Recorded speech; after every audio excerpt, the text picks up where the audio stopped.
Il y a 50 ans, le général Leclerc recevait la reddition du général von Choltitz, le commandant du Groß Paris. Un moment inoubliable dans la libération de la France. 4 ans, presque jour pour jour, après le désastre.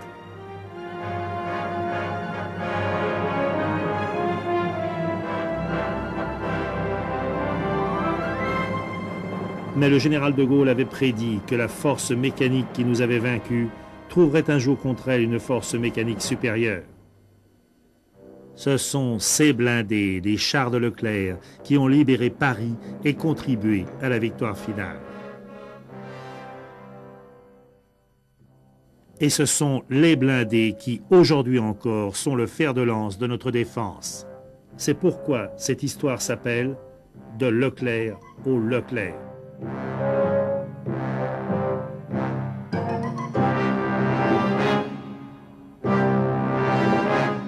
Mais comment comprendre cette aventure?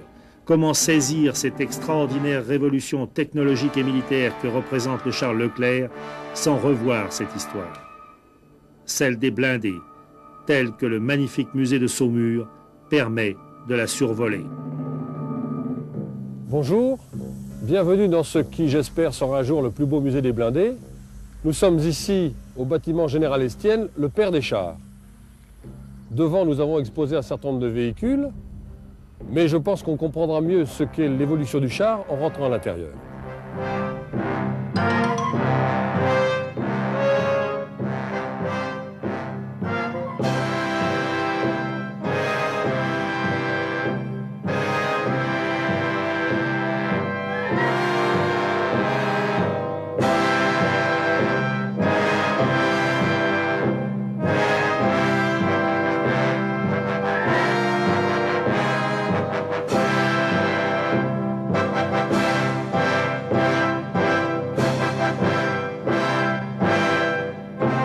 Pour le directeur du musée, le colonel Patrick Olner, le début des chars dans la Première Guerre mondiale fut assez folklorique.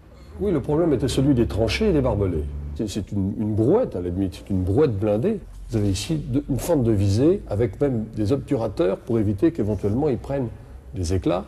Et ça lui permettait quand même de voir où il pouvait progresser. C'est le char humain, ça. Oui. Nous reconnaissons la bouche caractéristique du 75. C'est un des premiers chars. Est-ce qu'on peut dire que c'est le premier? C'est de quelle année? Alors, c'est le Saint-Chamond qui a été envisagé aux environs 1917. Enfin, il a été engagé pour la première fois en 1917. Et ce Saint-Chamond, c'était le char de 75 mis dans une carcasse, posé sur des chenilles type chenilles Caterpillar de tracteur.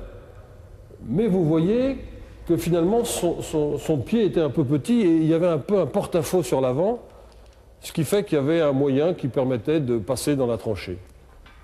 Alors ce moyen, on peut le voir quand on est à l'intérieur. Vous voyez ce petit rouleau type tonnelet.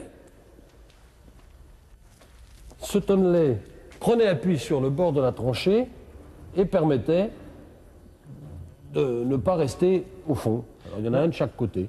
Là, on voit bien dans cette évolution des chars qu'on est vraiment en plein archaïsme. Là, en fait, c'est une grande carcasse de ferraille avec dedans, sur des chenilles de tracteur, avec un canon de 75. Alors, quelle était l'efficacité de ce matériel? Il permettait de traverser les tranchées. Il permettait, avec son canon, de faire sauter les bunkers adverses. C'est d'ailleurs la même chose qu'on retrouve sur le Schneider à côté. Vous trouvez, pour faire sauter les barbelés, cet éperon qui permettait de cisailler les barbelés. Là, nous avons donc les deux premiers chars. Ce qui les caractérise, c'est qu'ils n'ont pas de tourelle.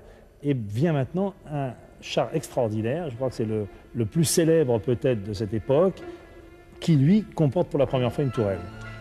C'est cela. On est arrivé au FT-17 construit par Renault. Ce petit char était servi par 2 hommes, le pilote à l'avant, et derrière, vous aviez l'homme orchestre. C'était le chef de char qui était en même temps à l'écoute de son capitaine, qui était en même temps donneur d'ordre pour son pilote, qui était chargeur, qui était tireur. Quand il tirait, il y a d'ailleurs une fumée extraordinaire à l'intérieur. Il n'y avait pas encore d'extracteur de fumée, il n'y avait pas encore de filtrage d'air, il n'y avait pas encore d'optique. Regardez, quand on ferme, vous voyez à peu près ce que pouvait être la vision du pilote ou du chef de char.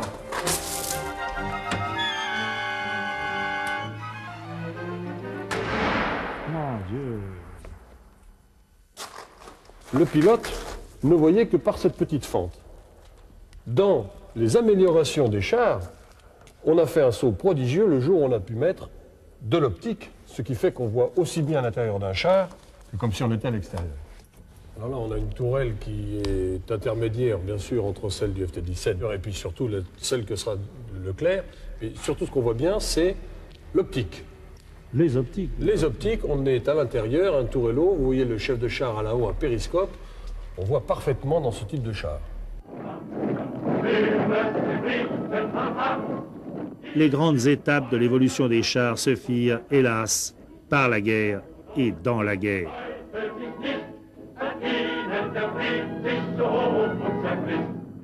Les hordes de Panzer III nazis lâchées dans le désert avec l'Africa Korps. Après avoir vaincu les chars de l'armée française de 40, les Sommois B1 Hotchkiss, bon matériel, très mal employé. Après avoir vaincu aussi les chars anglais Matilda ou Churchill, sorte de châteaux forts roulants, avec leurs murailles verticales vulnérables aux obus allemands.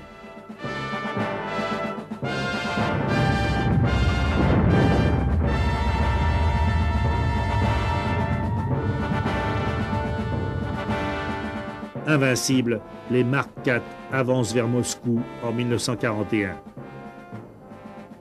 Contre eux, les Russes lancent un remarquable matériel, le meilleur char sans doute de toute la guerre, le T-34.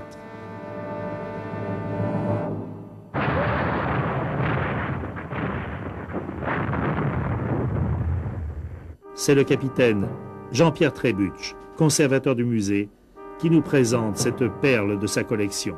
Alors là, vous avez devant vous le premier T-34 ayant apparu sur le champ de bataille, c'est-à-dire armé d'un canon de 76 mm. Il faut voir que la construction est très rudimentaire. C'était les femmes, en fin de compte, qui dans les usines faisaient les soudures et autres. Je ne dis pas que les femmes travaillaient mal, mais les pauvres étaient mises à rude épreuve. Donc ensuite, par rapport à ce char, on a vite amélioré pour amener le char que vous avez à sa gauche, T-34, avec canon de 85 mm. La partie intéressante est ce blindage profilé. C'est un char robuste, fiable et très rapide. On pourrait même sur un air de valse le faire pirouetter dans tous les sens dans cette salle. Donc par rapport à ce char, les Allemands se sont trouvés à un moment piégés car leur service secret ignorait la construction de ce T-34. Et c'est de là qu'on a provoqué la fabrication du Panther et du Tigre.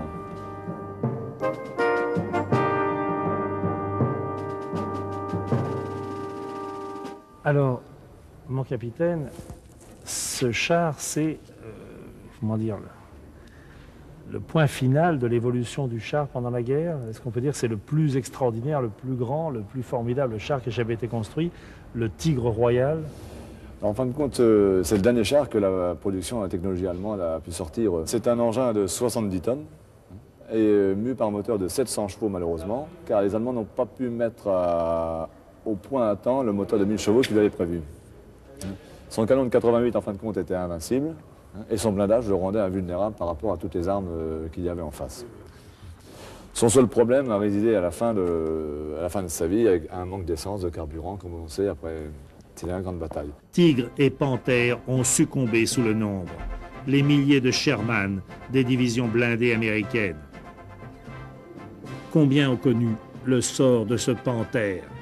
Le tireur qui était en face, ce char, était un très très bon pointeur, parce qu'on peut dénombrer un coup ici qui a traversé le blindage, le faible blindage. Bon. Un coup ici qui a traversé ce blindage frontal, ça fait 2. Un coup ici qui a ricoché, 3. 4, 5, 6, un 7e qui restait fiché là-dedans, et peut-être un qui aurait fait éclater. Alors c'est un obus, voilà. C'est un obus qui est rentré dans voilà, la cuirasse. Et qui est bloqué. Et alors en fin de compte, on peut dire que ce groupement de coups a désolidarisé, en fin de compte, les soudures et le blindage. Il l'a arrêté. Il l'a arrêté, mais on a une photo où on voit que c'est un équipage français qui le ramène dans nos lignes. C'est-à-dire qu'il continue à marcher. Donc il continue toujours à marcher. Effectivement, le système de direction ici, le coup est passé au-dessus, ça ne l'a pas cassé. Hein. Bon, et puis après, les pouces sont perdus dans la casemate et ça n'a pas été plus loin. Vous m'avez dit qu'au bout de combien de coups, il continue encore à marcher? On compte 6 à 7 coups, de par les formes de ricochet aussi. Mais l'équipage n'était pas assommé. Ah bah allez, l'équipage, on ne parle pas de l'équipage. J'ai juste la photo, moi, d'un chef de char français marchant devant, et certainement un pilote, et il le ramène chez nous dans nos propres lignes. Comment est-ce qu'on analyse toute cette vision des chars que nous venons de faire? Qu'est-ce que ça veut dire? On est passé d'un petit char de la guerre de 14 à un monstre de ce genre.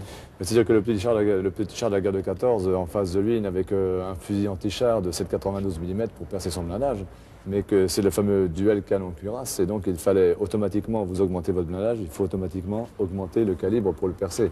Donc en fin de compte, les Allemands se sont retrouvés à la fin avec un armement, un engin qui était indestructible, on ne pouvait pas le transpercer de face, ni de profil, hein, de par son blindage, de par son profil, et lui avait par contre la force de vaincre tout ce qu'il avait en face. Donc nous arrivons à cette conclusion qu'à la fin des années 45, il fallait donc des canons de plus en plus lourds, des cuirasses de plus en plus épaisses. Alors on arrivait à quoi? À des chars de 100 tonnes, 200 tonnes Les Allemands ont testé, ont fait même 2 prototypes du fameux char Maus 100 tonnes.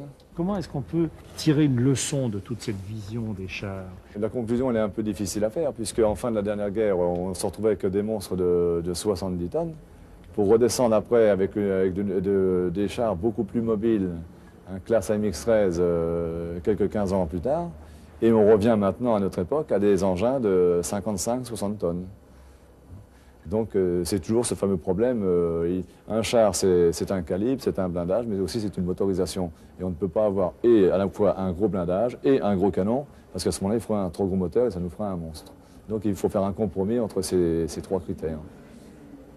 Est-ce qu'avec le Leclerc on est arrivé à une sorte de perfection? Je pense qu'avec ce char on arrive à, vu la puissance moteur, vu son blindage et vu son armement, et son système d'environnement et de tir, actuellement c'est certainement le meilleur char sur le marché mondial. Le Leclerc est aussi le produit d'une longue lignée d'excellents chars de combat, les AMX. Avec d'abord un très intéressant prototype d'après-guerre, la AMX-50, puis les matériels des divisions blindées de l'armée française, de l'AMX-13 à la AMX-30. Dans le contexte de la défense nucléaire, il a fallu trouver un char qui était étanche aux radiations, au nucléaire, qui avait une puissance de feu supérieure avec un canon de 105 par rapport au canon de 90. Donc on est arrivé sur ce char qui a équipé pratiquement toutes les divisions et qui continue encore à en équiper quelques-unes. Les camarades qui sont partis dans le Golfe avec ce type de matériel, je crois, en ont été très satisfaits. Dès la mise en service de cette AMX-30 au milieu des années 60, l'état-major s'est inquiété de savoir par quoi il pouvait un jour être remplacé. La vie d'un char peut être de 20 minutes en temps de guerre, de 20 ans en temps de paix. Dans cette dernière hypothèse, les militaires des années 60 se posèrent la question de ce que pourrait être ce qu'ils appelaient l'engin principal de combat. Serait-ce même un char, un hélicoptère, un engin hyper sophistiqué à effet de sol, une arme encore inconnue, tout cela selon l'évolution des technologies et de la menace. Les militaires convièrent les ingénieurs à réfléchir avec eux. De 1969 à 1977, en 8 ans de travaux, tous furent convaincus qu'il fallait bien un char et que ce devait être un char lourd. C'est à cette même conclusion qu'étaient parvenus les Américains avec le M1, les Russes avec le T-72, les Anglais avec le Challenger, les Allemands avec le Léopard 2. Mais tous étaient des projets assez conventionnels, sauf le char S suédois. C'est un char qui a une conception tout à fait particulière. Il n'y a pas de tourelle. La direction est donnée automatiquement par les chenilles. Ils l'ont fait un petit peu comme les Israéliens ont fait le Merkava. Le Merkava est un char qui a été fait pour leur combat. Mais on ne voit pas le Merkava, à mon avis, combattre en Europe. Ce n'est pas tout à fait le même théâtre et la même utilisation. Ils l'ont conçu pour leur problème de défense à eux. D'ailleurs, même sur les patins de chenilles, si vous voulez, on voit que ces gens-là ne travaillent que dans la glace. Les chenilles, vous avez des petites pointes qui ressortent, vous voyez, de chaque patin, qui sont prêtes agressives pour accrocher la glace et leur terrain à eux. Les Français songèrent, eux aussi, au milieu de bien d'autres possibilités, à un char sans tourelle. Une disposition vite jugée difficile d'emploi. Car le souci numéro 1 était de réduire la surface frontale pour rendre le char moins vulnérable et moins repérable. Il fallait créer une tourelle la plus compacte et la plus plate possible. La solution, un équipage réduit avec un système de chargement automatique. Mais pas n'importe lequel. Celui-ci devait être intelligent. Il devait pouvoir reconnaître les munitions. Étions-nous capables de mettre au point un tel matériel? Comment motoriser la future tourelle de 18 tonnes? Patiemment, les solutions furent trouvées. À chaque détour de cette passionnante exploration, les ingénieurs se trouvaient confrontés à des choix. Exemple, comment placer le moteur? En fait, il faudra aller jusqu'à inventer un nouveau genre de moteur.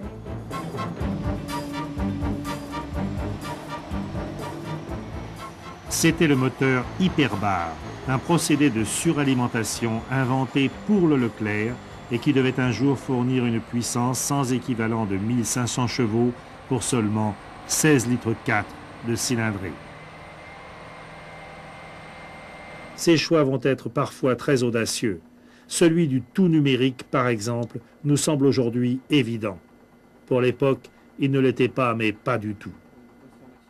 15 ans plus tard, il représente l'atout capital de ce matériel avec son adaptabilité et sa fiabilité. Ses concurrents s'essoufflent à faire évoluer leurs calculateurs, mais le Leclerc a une bonne longueur d'avance. C'est la clé du programme, nous dit un grand spécialiste, M. Jean Maillet, du musée des blindés de Saumur. Oui, mais alors, le système Leclerc, on dit que le Leclerc a 3 hommes d'équipage. C'est pas vrai.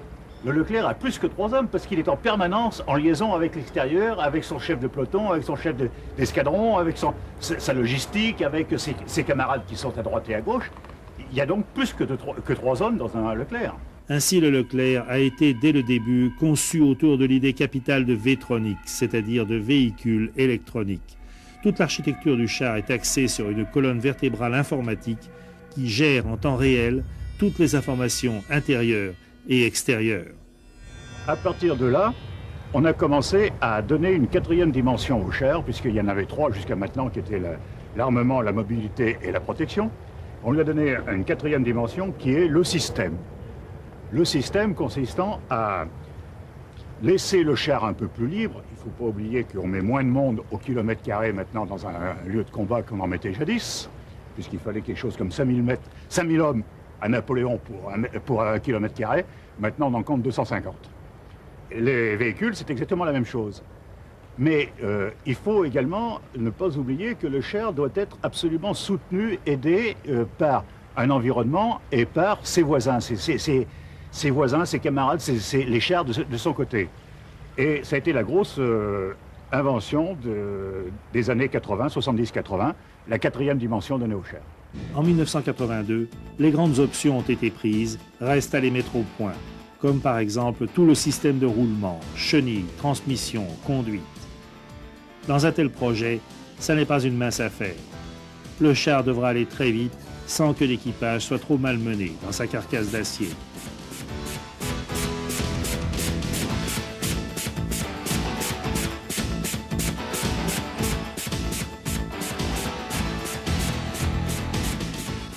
Il va falloir choisir entre 2 types de suspension, l'une mécanique, l'autre oléopneumatique. 2 équipes vont les essayer en concurrence. Une longue souffrance pour les matériels et les hommes. Vous pourrez en juger sur ces images qui se passent de commentaires.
c'est l'équipe de l'oléopneumatique qui gagnera, en démontrant avec beaucoup de courage que l'on pouvait aller plus loin dans l'extrême résistance tout en restant stable pour le tir.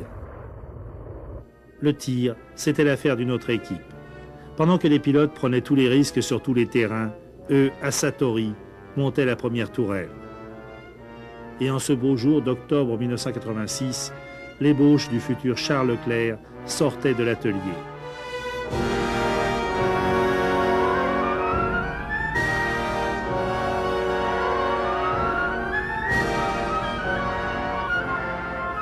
Il allait effectuer son premier tir. C'est une tradition, essayer le canon pour voir si tout tient ensemble. Mais avec une télécommande, on ne sait jamais. Ensuite, toute l'équipe s'acharnera à perfectionner le matériel. C'est ce qui est très original dans cette épopée industrielle, l'idée constante d'adapter le concept, de le faire évoluer sans cesse. Mais comment? En construisant, comme nos concurrents et à grands frais, de trop nombreux prototypes? Non, le GIAT choisira de définir ses solutions en simulateur. Une réflexion commune avec la Direction générale de l'armement et les militaires, futurs utilisateurs. Pareil, toujours un peu derrière. Je suis à 6 mètres derrière. Je vais suivre.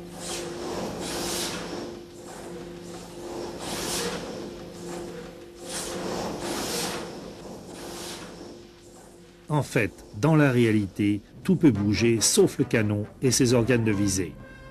Ce sera une nouvelle percée technologique du Leclerc, un système de stabilisation électrique supérieur à tous les autres, on le voit bien ici. Le canon, toujours parfaitement pointé, quels que soient les mouvements du char.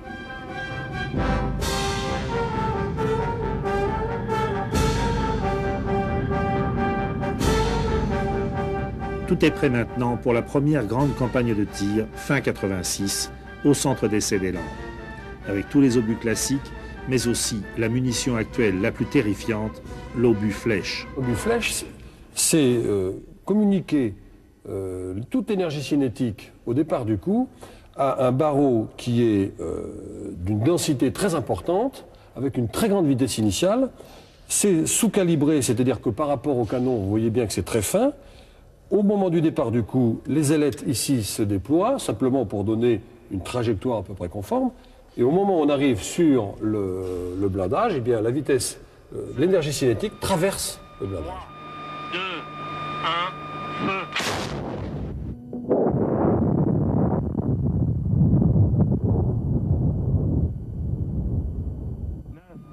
8, 7, 6, 5, 4, 3, 2, 1, feu. 3, 2, 1, feu. Les équipes techniques étaient satisfaites. Quelle que soit la position, horizontale, inclinée, en marche, sur cible fixe ou mobile, le chargement automatique ou les équipements avec le fameux bus, système informatique qui les relie entre eux, tout avait parfaitement fonctionné. Autrement dit, la phase de définition était terminée. En 1987 commençait la phase de développement. Avec le lancement d'une pré-série de 6 engins qui devaient intégrer toute cette moisson d'enseignement. En attendant, les essais continuaient. Les militaires s'associaient aux tests de validation des performances du premier char. Au GIAT, on achevait de martyriser les premiers châssis. La mécanique devait pouvoir résister au froid célèbre du camp de Mourmelon.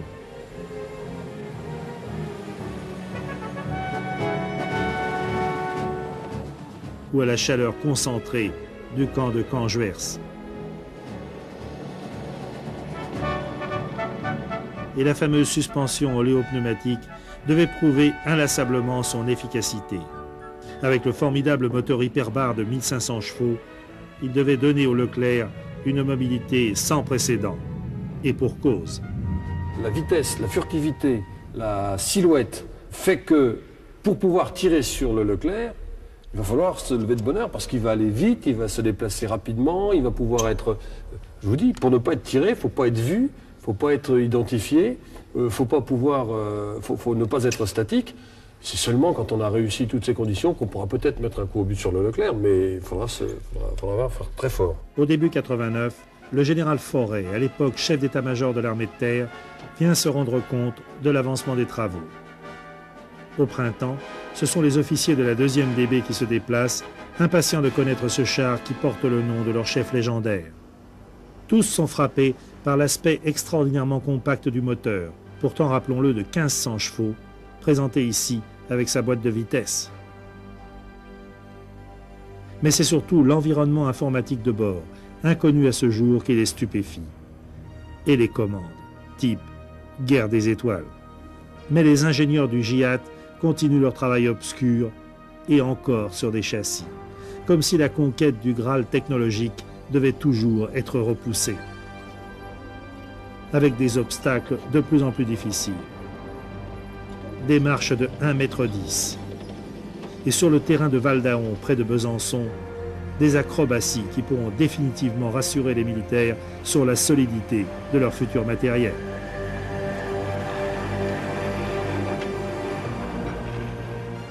Voilà qui aura permis aussi aux mécanos de vérifier les conceptions de départ sur la maintenance rapide en campagne. 45 minutes pour changer le groupe motopropulseur, un autre record. Et comme il se doit, cette grande période d'expérimentation se termine ici par des essais de freinage tout à fait spectaculaires.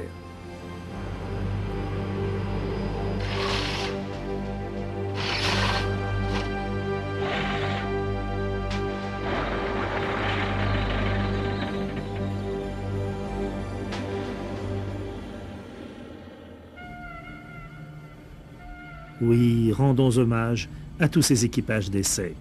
Regardez.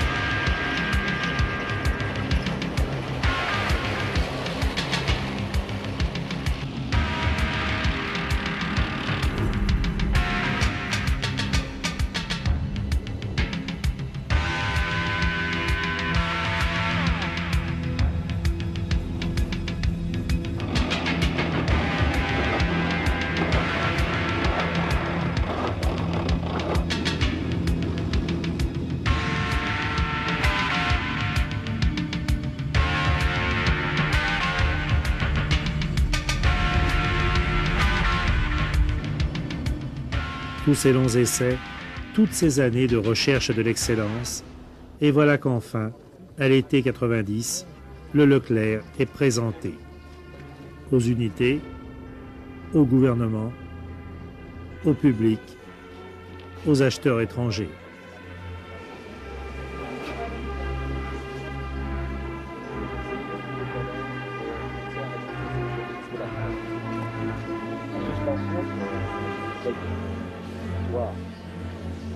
L'évolution nécessaire.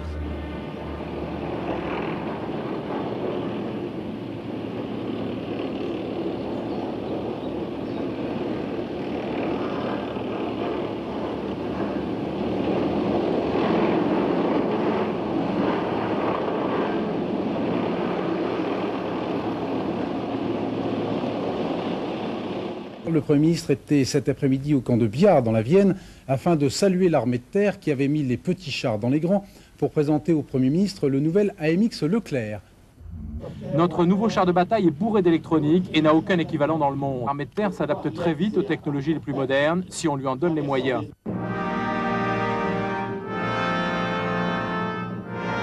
Ce qui intéressera le plus les journalistes, français ou étrangers, spécialistes de l'armement ou non, c'est l'énoncé des performances impressionnantes du char, telles que les révèle à ce moment-là le constructeur. Vitesse, plus de 70 km/h, c'est-à-dire un objectif furtif, difficile à acquérir et à tirer. Point capital, sur lequel nos militaires ont déjà insisté. Et nous avons amplement vu que cette vitesse pouvait rester élevée sur les pires obstacles. Le tout pour une machine de 55 tonnes, armée d'un canon de 120 mm, que les services techniques officiels de la DGA vont homologuer au bout d'une série de tirs impressionnants à Bourges en août 1990. Puissance de feu Cadence de tir, stabilité et précision, portée et efficacité, tout est validé avec de très élogieux commentaires.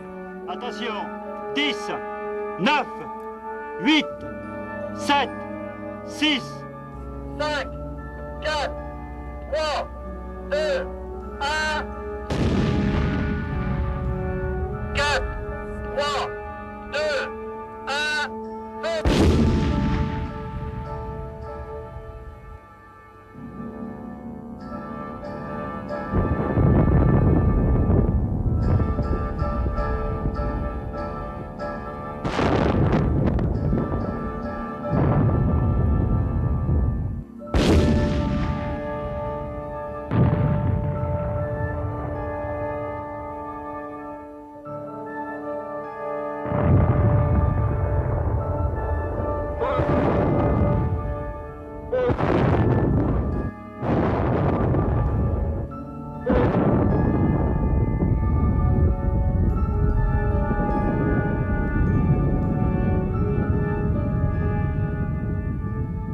Comme sont validés les autres concepts innovateurs de la machine, tous les moyens informatiques de tir qui font du Leclerc, avec la visée infrarouge de nuit, un véritable char tout temps.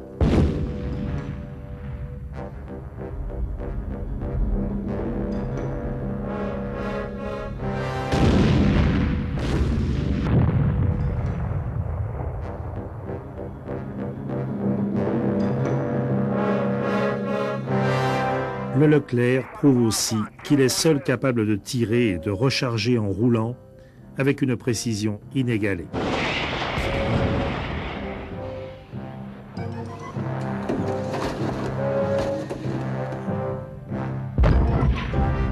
Le programme de validation de performance est terminé, les instruments de mesure sont retirés, une nouvelle phase commence.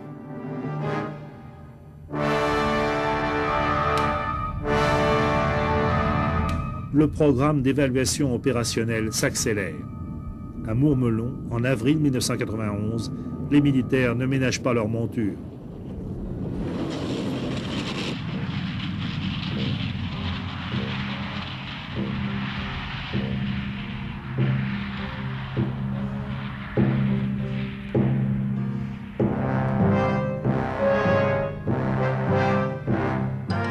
En septembre de la même année, à Congeverse, ils s'entraînent à la guerre.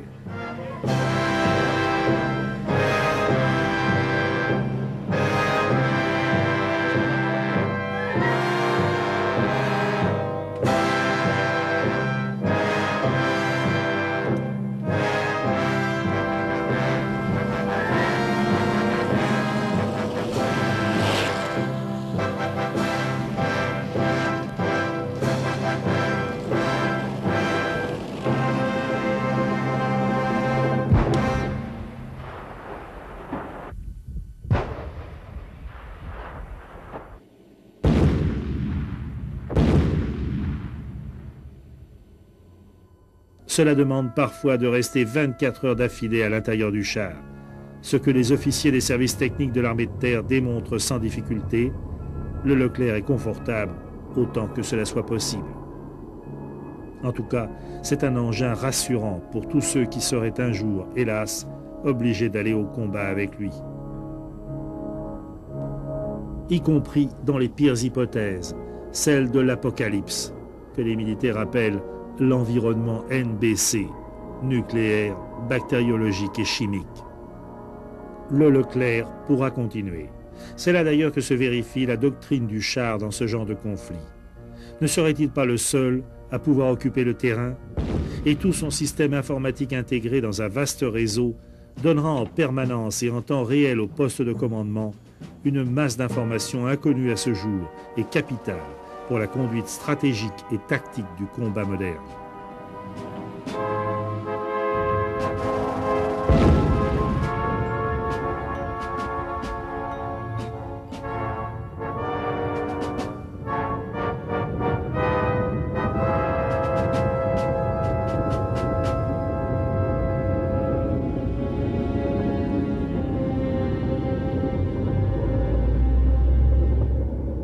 C'est ainsi qu'a été conçu, est né et a grandi un instrument de défense incomparable.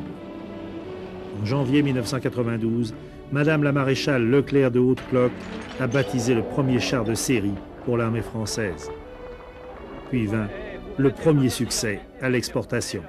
More than 350 defense companies from around the world are showing their military wares at one of the biggest arms exhibitions in the Middle East. The 5-day show got underway yesterday in the United Arab Emirates. Rob Golden reports on the deals that are being made and their far-reaching repercussions. The French Leclerc tanks were developed in the late 1980s, and this is the first time they have been sold outside of France.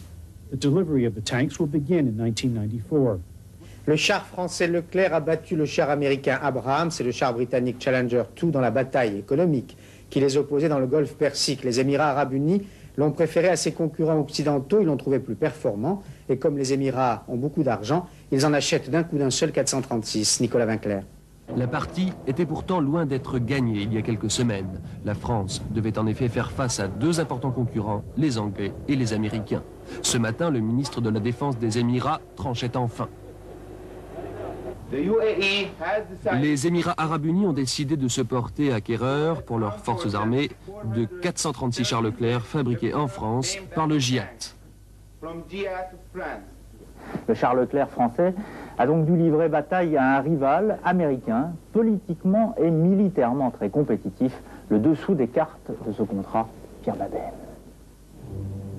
Les sables du désert, le char Leclerc connaît déjà. Ses concurrents américains Abrams et britanniques Challenger avaient pour eux la supériorité d'avoir été engagés dans la guerre du Golfe. Mais le Leclerc a pour lui l'avantage déterminant de la technologie de tout dernier cri. En accueillant l'International Defense Exhibition, les Émirats arabes unis montrent qu'ils sont des acheteurs exigeants, n'hésitant pas à faire jouer la concurrence sur des questions techniques et plus seulement sur des affinités politiques. Bonjour, un contrat en or pour la France, une belle commande pour l'industrie française de l'armement. Bonne nouvelle pour l'industrie française. Un contrat en or pour GIAT Industrie. Le jackpot, 436 chars français Leclerc. Alors Libération évalue à 21 milliards de francs le contrat signé entre la France et les Émirats.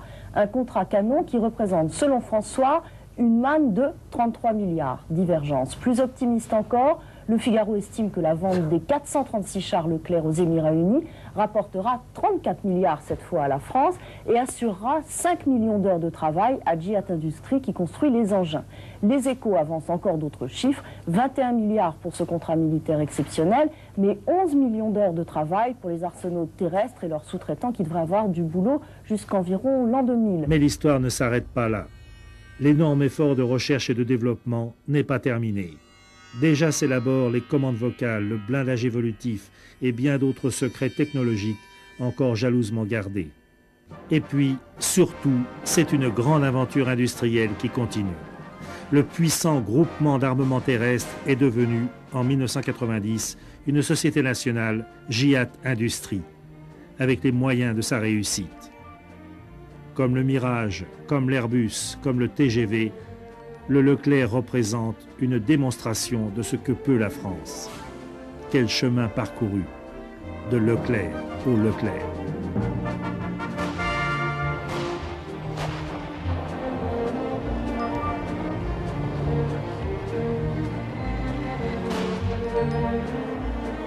Pour tous, on décompte char initialisé.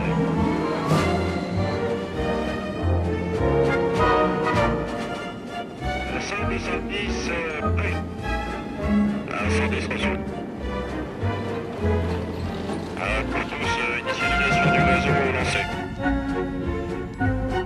Pour tous, silence phonie jusqu'à contact avec l'ennemi.